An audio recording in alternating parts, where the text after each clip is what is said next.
Meskipun berbeda provinsi, berbeda jabatan, yang satu dari Jawa Tengah, yang satu dari Jawa Barat, yang satu sebagai gubernur, yang satu sebagai kades, namun perbedaan provinsi, perbedaan jabatan tidak menghalangi mereka untuk duduk bersama. Nah, ini yang patut kita tiru.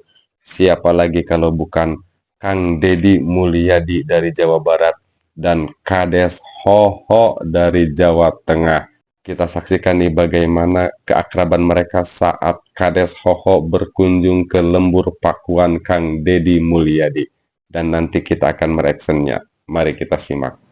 Ini saya siang hari ini. Wah, nih teman saya lama. Kades Hoho, kan? Purasaba, Banjarnegara, Provinsi Jawa Tengah. Kita hari ini nih bersama Bu Indah, ya kan? Kades Santi. Pak Leteng nih yang sekarang viral desanya, Desa Dangder, yang mirip Lembur Pakuan, tapi bukan Lembur Pakuan KW itu namanya. Udah Desa Dangder aja, Lembur Dangder. Nah, ini Pak Kades juga ini. Nih Pak Kades itu ternyata punya temen. Wah. Nah, Bapak sebelum jadi Kades profesinya apa? Saya dulu profesinya travel. Travel. Usaha travel. Usaha travel ya. Nah, ini para Kades di Jabar nanti belajar ke Purasaba, tapi bukan Kadesnya yang belajar, kirim orang, 5 orang untuk di sana dilatih mengikuti proses pengelolaan peternakan ayam telur. Betul nggak?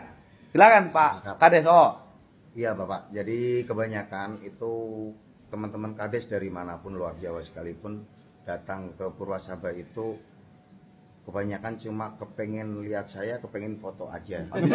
masuk TikTok. Iya. Habis itu balik lagi. Habis itu tidak ada pergerakan.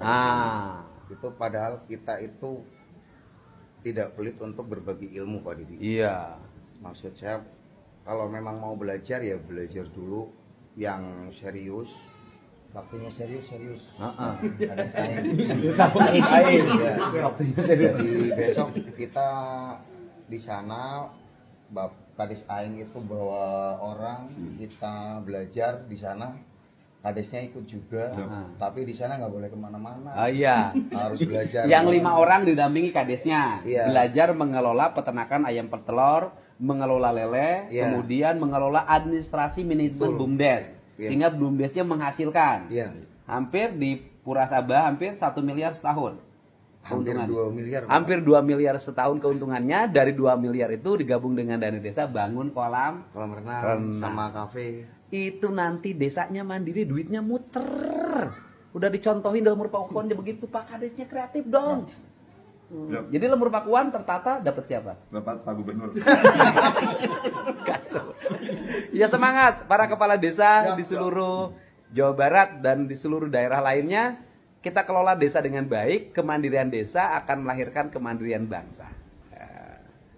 Kang Deddy kembali Nah, dibuat takjub bagaimana dengan setuju kinerja atau Kades tidak nih Modegangster ini. Kades dari Bukan Jawa hanya Barat tatonya yang belajar ke berwarna, Kades akan tetapi Jawa Tengah? pembangunan desanya pun Tidak ada dibuat salahnya berwarna, karena kita tertata, sudah melihat dan bagaimana serba ada. prestasinya Kades Nah, yang Hoho sekarang begitu bukan ya. urusan tato. Kita lihat Yang positifnya, sekarang tuh prestasi sudah mampu kerjanya. membangun jalan, sudah Sapinya mampu punya, memajukan desanya. ayamnya punya, Siapa nih yang jalannya mau bagus, desanya maju? desanya makin Coba berkembang. tengok Keren Kades nih. Hoho. Ini yang gitu disebut ya. kemandirian Silahkan pangan. belajar. Yang kita pikirkan, Belajar kita dari Kades cita-citakan Hoho desanya bagaimana kuat.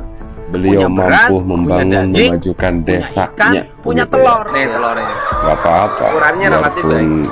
Berarti beda mereka kerja di perusahaan BUMDes ya? provinsi, Iya. kalau mau belajar yang baik silahkan belajar. Apalagi Kades Hoho ini orangnya enak. Kan dia tadi sudah bilang tidak memelitkan ilmunya. Kades Kalau mau Hoho. belajar, belajar. Bukan urusan di tatonya yang nyentrik, kepemimpinannya keren. Saya ini habis dari Purwokerto, Banyumas, sekarang ke sini Purwasaba. Nih ayamnya 2.500 telur dalam setiap hari dilahirkan. Tiap hari 800.000 masuk menjadi pendapatan asli desa. Bisa gaji karyawan, bisa meningkatkan pendapat desa. Punya area peternakan sapi, kemudian kotorannya untuk biogas untuk warga. Ini yang disebut ketahanan pangan. Keren, keren, Desanya sangat keren punya sekali sawah Kades bengkok, Hoho ini. punya sapi, punya ayam, punya ikan, punya telur. top. Yang ditato bukan tangannya, tetapi pembangunannya penuh tato, penuh warna. Segala ada, serba punya. Inilah desa kaya, Desa Purwasaba, Banjarnegara. Andai kata pun berkunjung, tidak boleh menggunakan dana desa dan semua tidak boleh ngambil uang desa. Di segala Sampai macam saya 200 juta Makan per saya tahun. nyiapin. Luar Ya, biasa, menurut saya, luar biasa Jadi nggak hebat. boleh lagi pakai dana desa. Itu karena saya kasihan sama kepala desa yang seperti ini. Tapi setelah dari sana harus Nah, ini Pak menurut Deddy. saya adalah cara yang terbaik dimagangkan. Nah, Pak, siapa yang akan ngurus BUMDes? Ya. Misalnya 5 orang, Betul. ya kan? Suruh magang di sana. 1 minggu aja, Pak.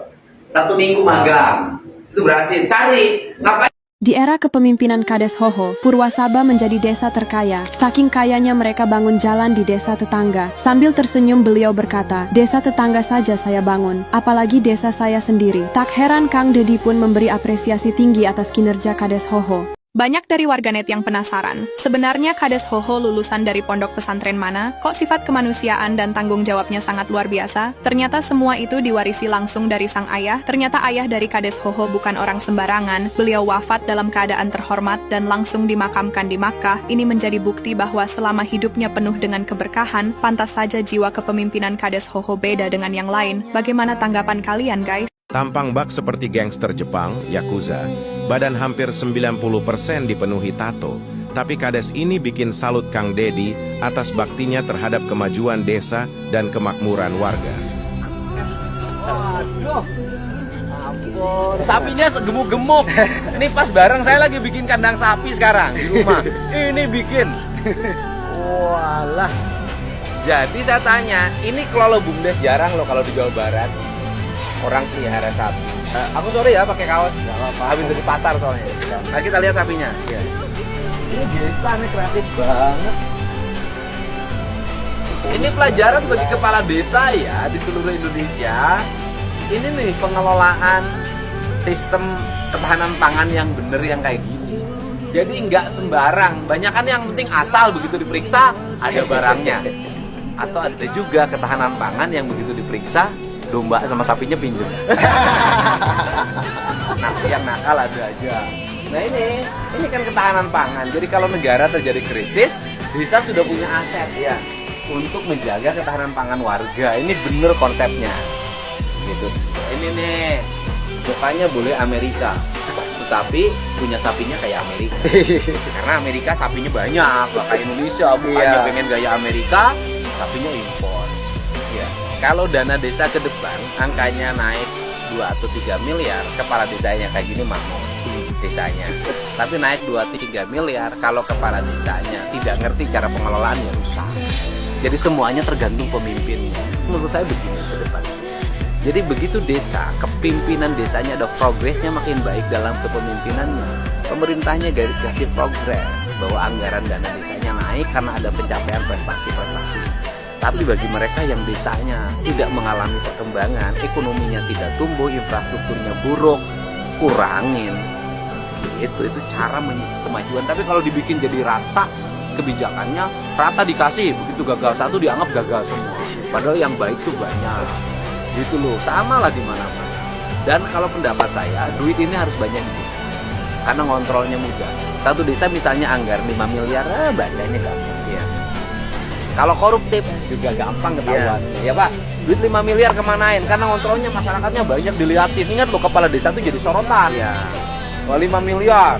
Kelihatan 5 miliar tuh pakai bangun ini oleh rakyat tuh ketahuan. Ya, makin tinggi disimpan di kabupaten 2 triliun, makin susah ngontrol.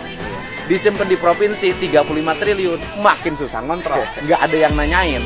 Di pusat misalnya 2000 triliun, makin nggak ada yang kontrol. Jadi makin tinggi jenjang anggaran, makin gede, makin sulit dikontrolnya, makin orang tidak peduli. Ini penting, jangan nuduh-nuduh kepala desa ini nggak bener. Ada yang bener, ada yang tidak bener. Sama, pejabat mah dimanapun sama. Anggota DPR ada yang bener, ada yang tidak bener. Gubernur sama menteri sama-sama, tergantung orangnya. Ya Pak ya? Iya, optimis kan? Ya, optimis. Nah, bagaimana pendapat sahabat mata netizen melihat dua tokoh yang sangat akrab bisa duduk bersama meskipun berbeda provinsi, berbeda jabatan, rasanya terasa adem begitu ya. Dibanding ketika waktu kemarin-kemarin ada salah satu pejabat kok nyinggung pejabat yang lain, itu kan kelihatannya nggak adem gitu ya. Tapi coba ketika melihat tayangan yang tadi, ketika Kades Hoho yang meskipun beliau dari Jawa Tengah duduk bersama Kang Deddy Mulyadi berbeda provinsi dari Jawa Barat, mereka tetap asik duduk bersama dan ini sangat patut untuk dicontoh. Nah, bagaimana pendapat sahabat netizen semua? Silahkan tulis di kolom komentar ya. Jika tayangan ini bermanfaat untuk sahabat mata netizen, silahkan di like videonya. Dan silahkan kirim komentar di kolom komentar tanggapan sahabat netizen mengenai keakraban Kang Deddy Mulyadi dan Kades Hoho. Assalamualaikum warahmatullahi wabarakatuh. Sampurasun.